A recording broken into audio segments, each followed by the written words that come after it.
भोपाल में मुख्यमंत्री डॉक्टर मोहन यादव की अध्यक्षता में हुई कैबिनेट बैठक में 2 अहम फैसले लिए गए हैं। अब आबादी और पट्टे की जमीन पर रहने वाले लोगों को उनकी संपत्ति का रजिस्टर्ड दस्तावेज दिया जाएगा, जिससे वे बैंक से लोन भी ले सकेंगे। साथ ही सरकारी स्कूलों में पढ़ने वाले छात्रों को अब पैसे के स्थान पर सिलाई की हुई यूनिफॉर्म उपलब्ध कराई जाएगी।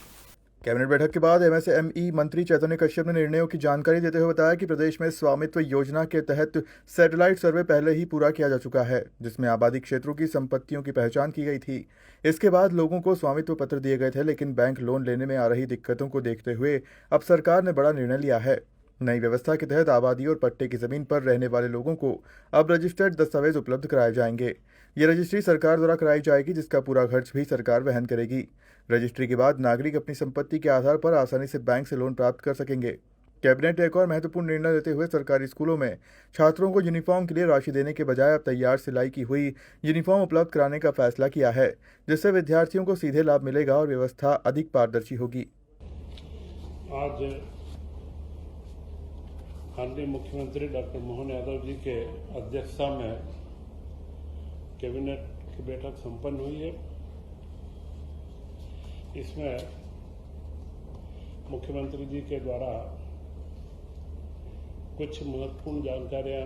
उपलब्ध करवाई गई। उसमें महत्वपूर्ण था कि मध्य प्रदेश में समान नागरिक संहिता के बारे में जन सुनवाई के कैंप और इसके विभिन्न स्तरों के ऊपर प्रचार माध्यम से इसमें जो सुझाव चाहिए जनता के वे सारे लेने का कार्य प्रारंभ हो चुका है और संभवतः 30 जुलाई तक इस कार्य को पूर्ण करके मध्य प्रदेश में समान नागरिक संहिता के ओर हम आगे कदम बढ़ाएंगे। इसी के साथ प्रधानमंत्री के 12 वर्ष एक अपने आप में महत्वपूर्ण स्थान है, क्योंकि चुने हुए प्रधानमंत्री की 3 बार की लगातार सरकार बना करके प्रधानमंत्री काल में रहना, यह देश के अंदर गैर कांग्रेसी पहले प्रधानमंत्री नरेंद्र मोदी जी हुए हैं और उनके कार्यकाल में देश ने नई ऊंचाइयों को प्राप्त करा है। और उसी के साथ में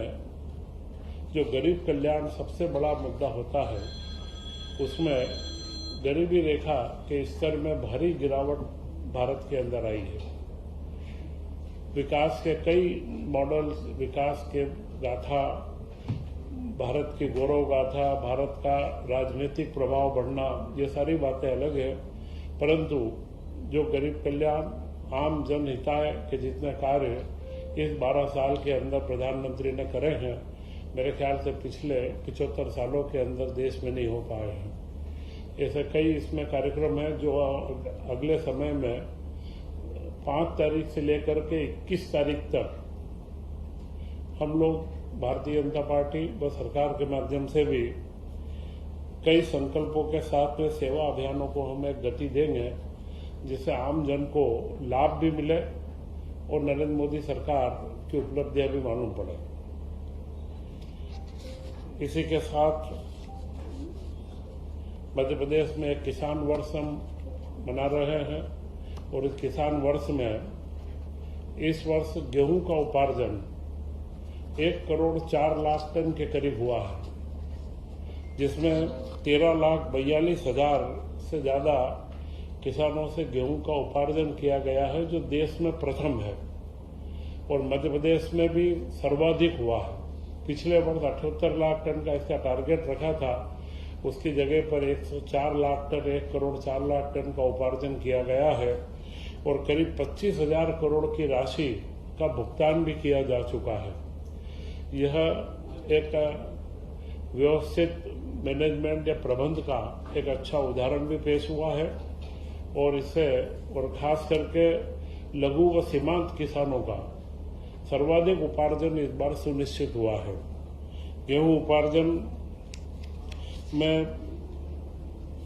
10 वर्षों का सर्वाधिक ये है। कोविड में थोड़ा सा हम लोग पीछे रह गए थे, परंतु इसका पूरा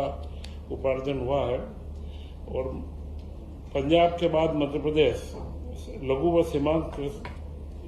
किसानों के अंदर नंबर 2 के ऊपर आ रहा है।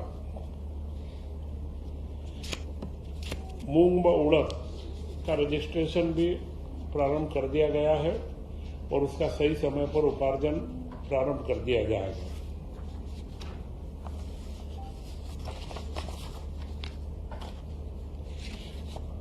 संत रविदास ग्लोबल स्किल पार्क जो भोपाल में स्थित है, उसके रोजगार के लिए 3 रोजगार चयन में बड़ी उपलब्धि प्राप्त हुई है। 3 बच्चों को हंगरी में रोजगार उनको अवसर मिला है और वे हंगरी में जाकर के अपना कार्य प्रारंभ कर चुके हैं और स्थानीय स्तर पर तो नियमित रूप से वहाँ रोजगार का कार्य चल रहा है। तो यह जो परिकल्पना थी ग्लोबल स्किल पार्क की, उसकी ओर हम अब आगे लगातार निरंतर कदम हमारे आगे बढ़ रहे हैं। इस वर्ष कृषि वर्ष के अंदर ही मध्य प्रदेश को मूल मिल्क कैपिटल बनाना, मुख्यमंत्री डॉक्टर मोहन यादव जी ने जब से कार्यभार लिया है वे गोवंश और मिल्क दूध का, क्योंकि किसानों की आमदनी खेती के अलावा अन्य उपक्रमों से बढ़ाना यह सबसे महत्वपूर्ण है और मिल्क कैपिटल बढ़ाने में बड़ी अच्छी उपलब्धि हुई है, जहां पर 9-9.5 लाख लीटर प्रतिदिन किलोग्राम दूध प्रतिदिन का औसत था, अभी वह 11 लाख किलोग्राम से ज़्यादा हो चुका है। तो करीब 10% की वृद्धि दूध के कलेक्शन के अंदर सहकारिता के माध्यम से हुई है और मुझे लगता है कि यह जो मिल्क कैपिटल बनाने का जो एक संकल्प मुख्यमंत्री जी ने लिया है, उसकी ओर एक बड़ा महत्वपूर्ण कदम है और लगातार इसमें निरंतर वृद्धि होगी और किसानों को खेती के साथ में अन्य आमदनी के जरिए भी उनके बढ़ते जाएंगे। जल गंगा संवर्धन अभियान, जिसमें 2 लाख से ज्यादा संरचनाओं के अंदर कार्य हुआ है और करीब 6,330 करोड़ रुपए की राशि इसके अंदर खर्च की गई है और यह जल गंगा संवर्धन में देश के अंदर मध्य प्रदेश का प्रथम स्थान है।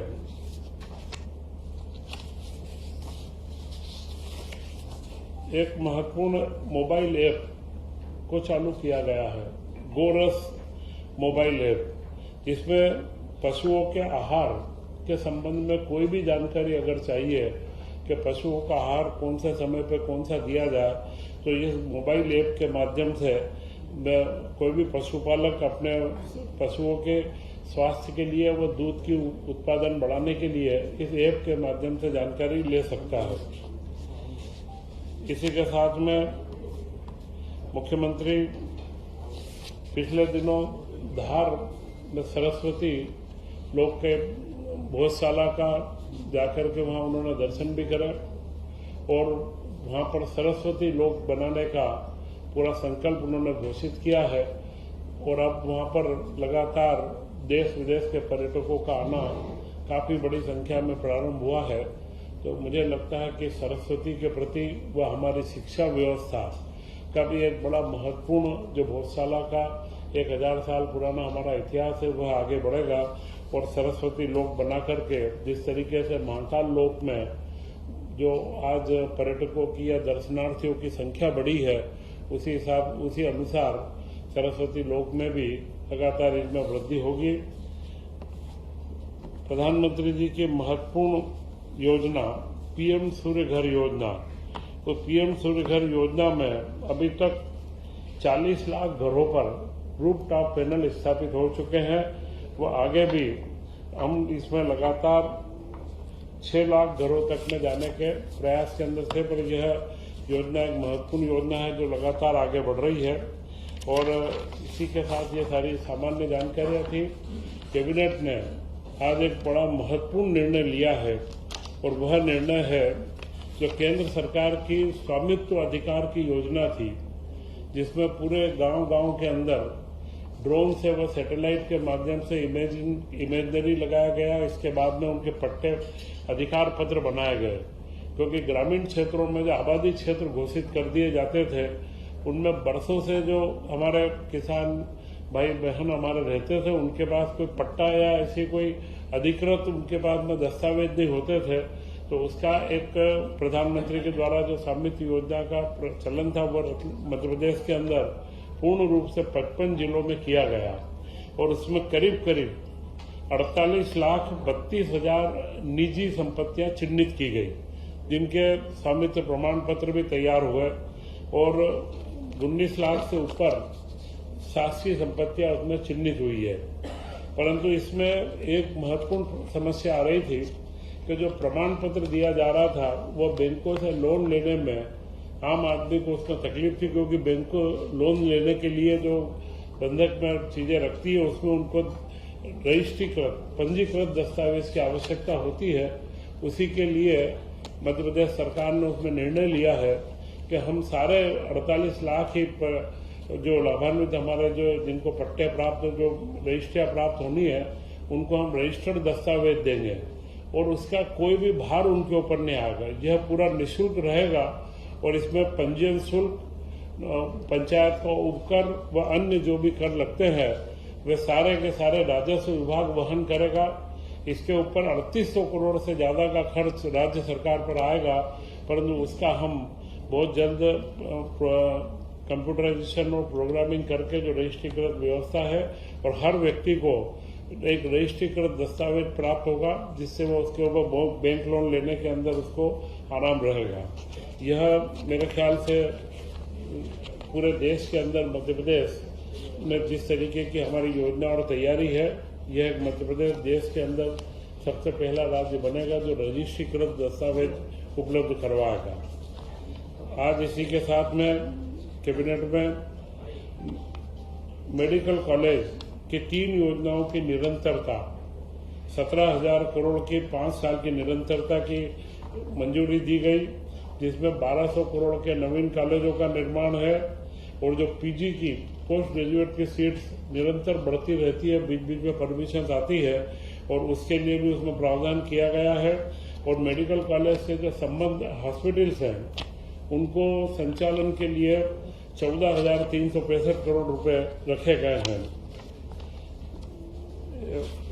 इंदौर के अंदर जिला न्यायालय भवन, जो मेरे ख्याल से मध्य प्रदेश में सबसे बड़ा जिला न्यायालय भवन पिपलियाहाना में बन रहा है, वह 626 करोड़ उसके पुनर्निरीक्षित अनुमान पहले 412 करोड़ को था, अभी उसके 626 करोड़ रुपए की राशि पुनर्निरीक्षित की स्वीकृत की गई है और बहुत जल्द यह न्यायालय का पूरा भवन बनकर के तैयार होगा और ये कार्य चालू हो जाएगा। इसी के साथ में इस बार एक महत्वपूर्ण निर्णय स्कूल शिक्षा विभाग में लिया गया है। 1ली से 8वीं तक के बच्चों को करीब करीब इसमें 600 रुपये 2 ड्रेस के डीबीटी के माध्यम से दिए जा रहे थे, परंतु यह देखने में आया था कि बच्चे गांव-गांव में सुदूर छोटे छोटे से हमारे आदिवासी अंचल और मध्य प्रदेश की भौगोलिक संरचनाओं को देखते हुए उस तरीके का कपड़ा मिलना ड्रेस का वो सिलाई के लिए बराबर व्यवस्था होना इतना व्यवस्थित नहीं हो पा रहा था। तो इस बार ये निर्णय लिया गया है कि 1ली से 8वीं तक के सारे बच्चों के लिए ड्रेस सिलवा करके दी जाएगी और उसमें टेंडर लगाए जाएंगे। और महत्वपूर्ण निर्णय लिया कि उसमें मध्य प्रदेश के उद्योगों के द्वारा जो गारमेंट इंडस्ट्री हमारी है उन लोगों से चर्चा भी हुई है और उन्हीं के टेंडर करके और इसका ड्रेस को अलग अलग साइजेस जो रहती है सारा उसका वर्गीकरण कर लिया गया है और ये ड्रेस अब की बार सिली हुई ड्रेस अब इस वर्ष उपलब्ध करवाई जाएगी। और मुझे लगता है साइकिल के भी उपलब्ध कराने से पुस्तकें भी उपलब्ध कराने में इस बार हम सफल हुए हैं। तो यह ड्रेस भी हम बराबर वितरित करके 1ली से 8वीं तक के समस्त बच्चों को यह ड्रेस हम लोग उपलब्ध करवाएंगे। इसी के साथ में मुख्यमंत्री जी के द्वारा में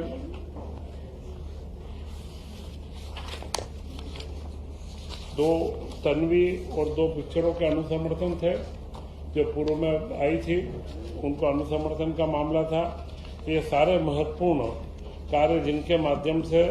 मध्य प्रदेश की छवि एक प्रगतिशील राज्य के रूप में बने, इन सारे कामों को निरंतर गतिशीलता दी जा रही है। और मुख्यमंत्री डॉक्टर मोहन यादव जी ने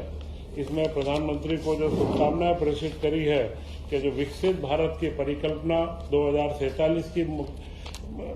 प्रधानमंत्री जी की है, उसमें मध्य प्रदेश कहीं पीछे नहीं रहेगा और एक विकसित मध्य प्रदेश के रूप में 2047 के अंदर मध्य प्रदेश भी एक विकसित राज्य बनेगा। यही महत्वपूर्ण मुद्दे थे। जय हिंद।